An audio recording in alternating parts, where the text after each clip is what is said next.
Well, it seems Labor may have learnt their lesson finally from the last election when they made this promise that they couldn't deliver on.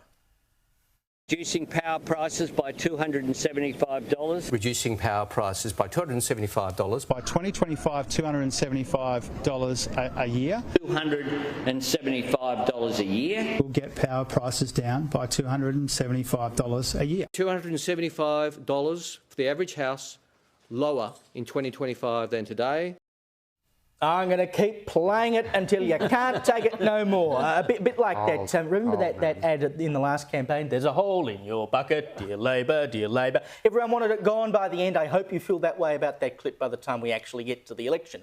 But the Prime Minister, Anthony Albanese, was refusing to guarantee during the week that power prices would fall or even stay stable if he was re-elected. I guess you can only pull that trick once. But they're aware, of course, that it is a problem, so Treasurer Jim Chalmers has announced Labor's next big cost of living initiative is extending the energy bill subsidy with another $150. Andrew Clennell quizzed the Treasurer about it this morning. A week ago it was announced power bills were to go up by up to $200 a year, and you're giving people back only $150. They're not going to be dancing in the streets over that, are they? Well, we're doing what we responsibly can to help people with the cost of living. Is any part of this policy an apology to voters for not coming through with that promise to cut their power bills by $275? In 2022, you yourself were caught on camera really pushing that policy. Is any of this sort of an apology for that? Well, I'd describe it differently, as you'd expect, and I would describe it as hip pocket help for households. You would expect him to describe it differently. I like that. Gee, Write that down, Joe. That's right. Got my talking points. It is hard to wriggle out of that one, Joe. And of course, say, we're going to give you $150 extra subsidy.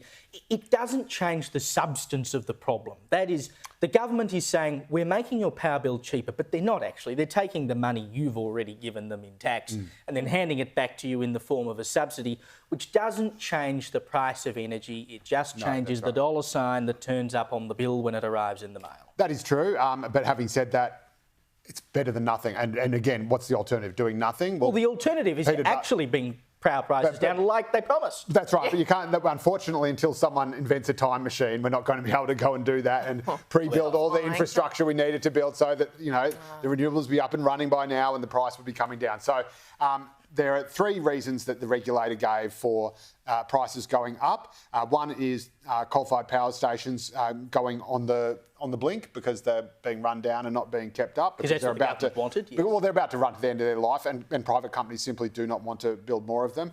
The second is the cost of infrastructure. So again, as we know, with supply chain issues post-COVID, the cost of everything has gone up, including the cost of building power infrastructure, and of course they're building a bigger grid as well. And the third is not enough windy days and too much solar. So there's no doubt that renewables were a component of it. No, I've been completely clear about it. And there's also no doubt that unreliability of coal has also been a part of it, and it's also just the cost of building all the stuff. But I think Gerard Henderson's always very fond of saying you should never make predictions in politics, especially about the future. And that is that is I think the mistake that Labor made before of being too specific. I was very nervous when we did it, and they're not making that same mistake now. Having said that, again, power prices going up by $200 a year, that extra $150, that is for the next 6 months. So if they extend it further, it will more than cover it. And I agree, you're not solving the root cause of the higher prices, but you are providing relief. And the Coalition knows that it's something it has to do because it didn't even make it till lunchtime before it said, yep, we'll back it in. Because what else are they going to do? That's right. What else is anyone going to do? We can tell you what they should have done, which is, not go so hard on net zero and renewable energy, and we probably wouldn't have ended up in this position. But it's not, Amanda, about the specificity of $275. I mean, he could have said, look, power prices will go down. That could have been $1 in the entirety of their government. Well, the reality is that in some parts of New South Wales, on average, by the time we get to July the 1st, power bills will be $1,000 more than Albanese promised they would be when he came to government. That's right. And, the points that Joe made about these three factors, if we had a government that were experienced and qualified, they would have known about those factors before they made that promise of what needs to happen. What governments tend to do is simply lie to the people by telling them what they want to hear so they can quickly get on with what they're trying to do behind the scenes. They told people they were so desperate, they told them they were going to save money, so they got voted in. And now they're thinking, we can't use the same line, so we'll just give them money. The issue with this is that the money doesn't go to the person, it goes to the energy provider. And the energy provider can't do a means test to say, well, those who need it the most versus those who don't need it the most. They're just handing out our very hard-earned money that small businesses have paid taxes in and just giving it back. And it is an election bribe. It's as simple as that. What people actually want to hear is, hey, we made a mistake. This is what's wrong. We're going to make these key changes, which we know, and here's the business case of this will save you money with your energy bill. That's what they want. Of course, and $150, who is not going to be happy, sorry? No one's going to complain that their power bill is $150 less. Always give it back. When it lobs in the emails or the letterbox kill. But again, the problem is any kind of subsidy is inflationary in some way because it's saying, OK, well, you're not spending that money there, so you can go and spend it somewhere else. And I know people are doing it tough. They're absolutely doing it tough. But when you're taking government money, which is actually our money, it's got to come from somewhere. It doesn't come from nowhere. Then they say, well, you've got another $150 in your pocket, so you go and spend it elsewhere, which you probably have to, but it does contribute to inflation. You can't really win either way. No, in fact, I don't think anything in this policy is winning. Nothing. I mean, you keep saying comes from taxpayers' dollars. Bear in mind, they've got a $12 billion windfall through bracket creep. So they're dragging a lot of money out of our pockets, and it's not working. We added up at home our last 4 power bills, $2,800. We went to the 4 power bills before that, $2,500. So even with the subsidy, it still costs more. It's not working. And the subsidy is tiny, $75 a quarter. That's about the cost of a bag of groceries.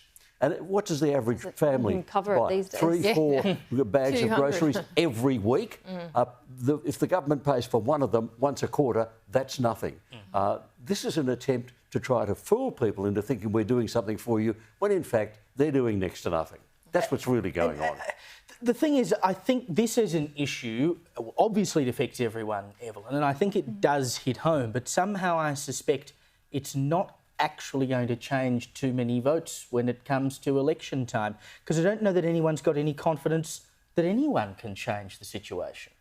Yeah, I think that's the big problem that we have at the moment, is because it seems like no matter who you vote in, we're going to end up having the same problems. Like, sure, there are some political parties who are saying things that seem better and perhaps will objectively be better, but I don't think we're extreme enough with our approach with energy. I think for far too long we've tried to dance around this cult-like mentality when it comes to things, and it comes at the cost of everyday Australians. I mean, when Trump was elected, and one of the first things he did was say, we're actually going to get rid of this net zero energy. We're actually going to leave the Paris Climate Agreement. I thought, fantastic. Where's our leaders doing that? And Trump did all the hard work. He made it socially and politically acceptable to have that position. And then we have our leaders back here in Australia who were cowards and who decided to maintain the same narrative that's going to end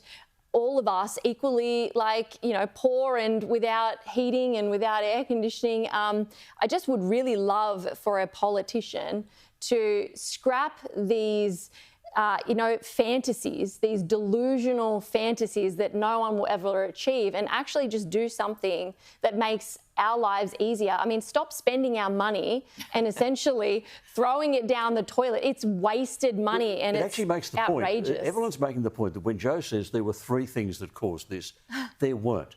There was one thing that caused it. It was a decision by the Albanese government to pursue going to renewables at a headlong pace. They made that decision. That decision is what's pushing up our power bill. The net zero commitment is the exact same commitment that Scott Morrison made. I have no disagreement. And you know that if we walk away from the Paris Accord, suddenly our terms of trade with every other signatory become less favourable, so we no longer are able to... That's what they said to sell the idea to us. I don't believe it. The idea that suddenly everyone's not going to trade with us. And the problem- I'll call the OECD and the energy market China's regulator and gonna say stop that they're by- both wrong. The problem, of course, China's we not have going to here- stop buying iron ore and coal because we decide to go more slowly down that road. Yeah. That's just nonsense. And the problem we have here compared to the US, where a president can say, I'm going to pull out of the Paris Accords because he's popularly elected by the majority of the country. We have people who are chosen by their party, of course, and an election is decided in electorates. And governments and oppositions are literally fighting entire elections to run the country based on a handful of electorates and what the people in those electorates want, which means they don't necessarily go and sell things that most Australians would want. They're talking about small numbers of people, so they don't make those promises, unfortunately.